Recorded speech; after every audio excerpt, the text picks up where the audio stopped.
Salam semua jemaat Tuhan yang saya kasihi dalam Tuhan Yesus Kristus. Kita bersyukur pada hari ini karena kesempatan yang ada yang tidak pernah membatasi kita walaupun kita tidak bersama seperti sedia kala. Tapi kita bersyukur karena ada uh, cara seperti ini untuk kita terus memberkati. Lebih-lebih lagi mendengar firman Tuhan. Ya, jadi kita bersyukur karena Tuhan terus menyertai kita. Jadi sebelum kita lebih lanjut, mari kita berdoa. Bapa di surga, kami bersyukur karena Tuhan tetap memelihara kami, memberkati kami dimanapun kami berada pada hari ini, yang berkumpul bersama dengan keluarga, bahkan yang secara pribadi datang kepada Tuhan. Kami percaya bahwa Tuhan akan terus bekerja memberkati kami semua. Terima kasih ya Bapa. Di doa kami dalam dan atas nama Tuhan Yesus, kami mengucap syukur dan berdoa. Amin.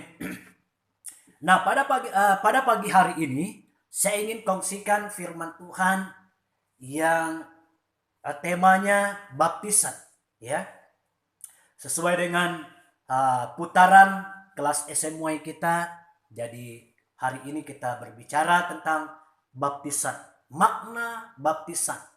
Jadi sebelum itu kita membaca firman Tuhan yang saya ambil di dalam Injil Markus pasal 16 ayat yang ke-16.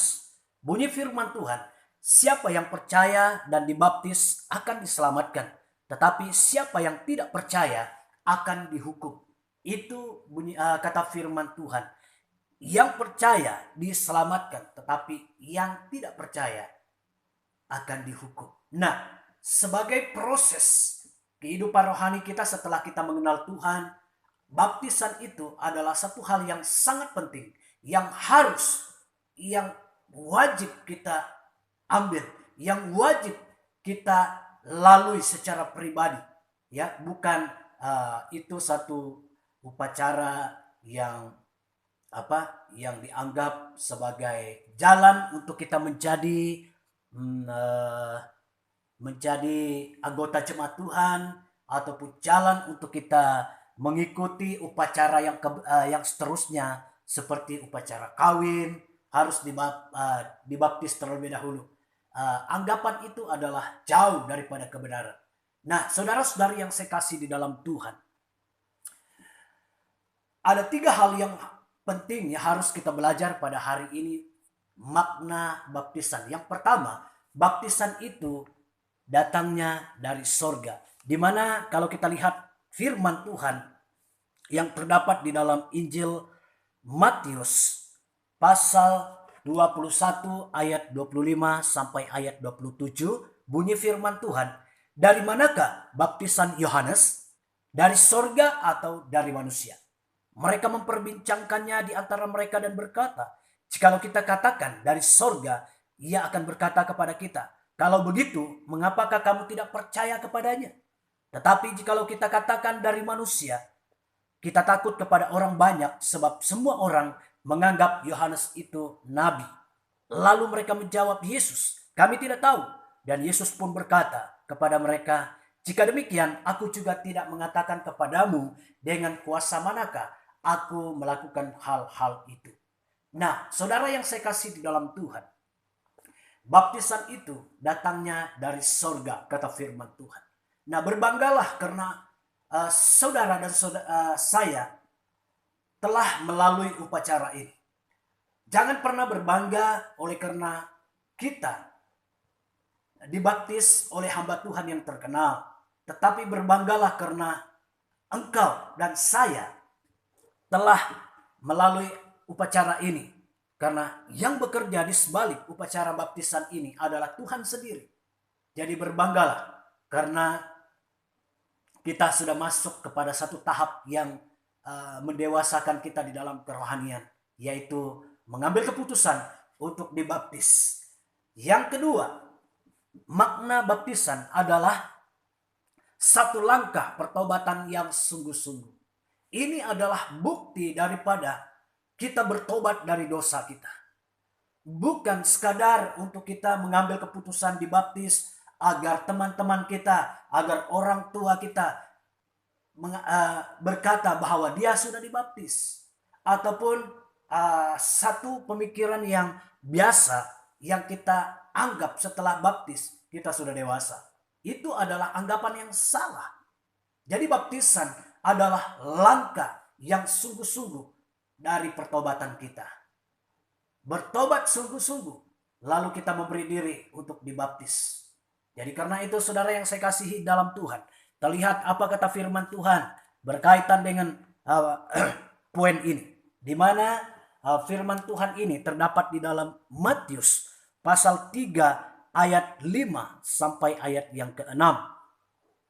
Bunyi firman Tuhan, maka datanglah kepadanya penduduk dari Yerusalem, dari seluruh Yudea dan dari seluruh daerah sekitar Yordan. Lalu sambil mengaku dosanya, mereka dibaptis oleh Yohanes di sungai Yordan. Dengan mengaku dosanya, mereka dibaptis. Jadi ini adalah langkah pertobatan yang sungguh-sungguh, lalu memberi diri dibaptis. Nah, saudara-saudari yang saya kasih di dalam Tuhan, ini adalah langkah pertobatan yang sungguh-sungguh di hadapan Tuhan. Memberi diri kita untuk dibaptis oleh hamba-hamba Tuhan. Dan jangan pernah memandang ataupun jangan pernah pertikaikan, ini hamba Tuhan ini tidak terkenal, saya tidak mau dibaptis. Ingat bahwa Tuhan bekerja di sebalik acara baptisan itu. Dan yang ketiga, poin yang ketiga, makna baptisan adalah mati bersama dengan Tuhan dan bangkit bersama dengan Tuhan. Ini adalah poin yang sederhana, di mana ada harga yang harus kita bayar apabila kita mengambil keputusan untuk dibaptis, yaitu dengan satu komitmen untuk meninggalkan segala keburukan-keburukan yang biasa kita lakukan, agar meninggalkan keburukan itu, mati bersama dengan dosa kita dan bangkit bersama dengan Tuhan dalam kehidupan yang baru. Nah, saudara yang saya kasih di dalam Tuhan, ini adalah hal yang sederhana. Bila kita mati di dalam dosa kita bersama dengan Tuhan dan bangkit bersama dengan Dia, ini adalah keputusan yang sangat baik, di mana kita harus mengambil satu komitmen yang terus-menerus untuk berusaha meninggalkan segala kebiasaan-kebiasaan kita, agar kita menjalani kehidupan yang baru bersama dengan Tuhan setelah kita dibaptis. Nah, saudara-saudari yang saya kasihi, Bapak Ibu, makna ini sangat sederhana untuk kita. Namun untuk melakukannya kadang-kadang kita lemah. Jadi karena itu, mohon pertolongan daripada Roh Kudus Tuhan agar Dia memberi kekuatan kepada kita, agar kita lebih mengerti tentang makna baptisan ini, mengenal dengan bangganya menerima baptisan ini, karena baptisan ini datangnya daripada surga. Dan baptisan ini membawa kita mengambil langkah untuk bertobat dengan sungguh-sungguh di hadapan Tuhan, dan mati bersama dengan Tuhan terhadap dosa kita dan bangkit bersama dengan Dia dalam kehidupan yang baru. Tuhan Yesus memberkati. Mari kita berdoa. Bapa di sorga, kami bersyukur untuk sharing yang ringkas ini, kiranya menjadi berkat untuk kami mengenal makna baptisan yang sesungguhnya, agar kami Tuhan dapat melihat baptisan itu satu hal yang suci yang datang daripada Tuhan, yang harus kami lalui, yang harus kami lakukan sebagai orang percaya, tanda sebagai pertumbuhan kami di dalam Yesus Kristus Tuhan kami. Terima kasih ya Bapa, berkati semua kami, dimanapun umat-Mu berada, Engkau berkati mereka. Dan lindungi kami sepanjang keadaan negara kami tidak begitu stabil oleh karena virus COVID-19 yang menular di dalam dunia, bahkan di tengah-tengah kami. Terima kasih ya Tuhan. Ini doa kami dalam dan atas nama Tuhan Yesus, kami syukur dan berdoa. Amin. Tuhan Yesus memberkati.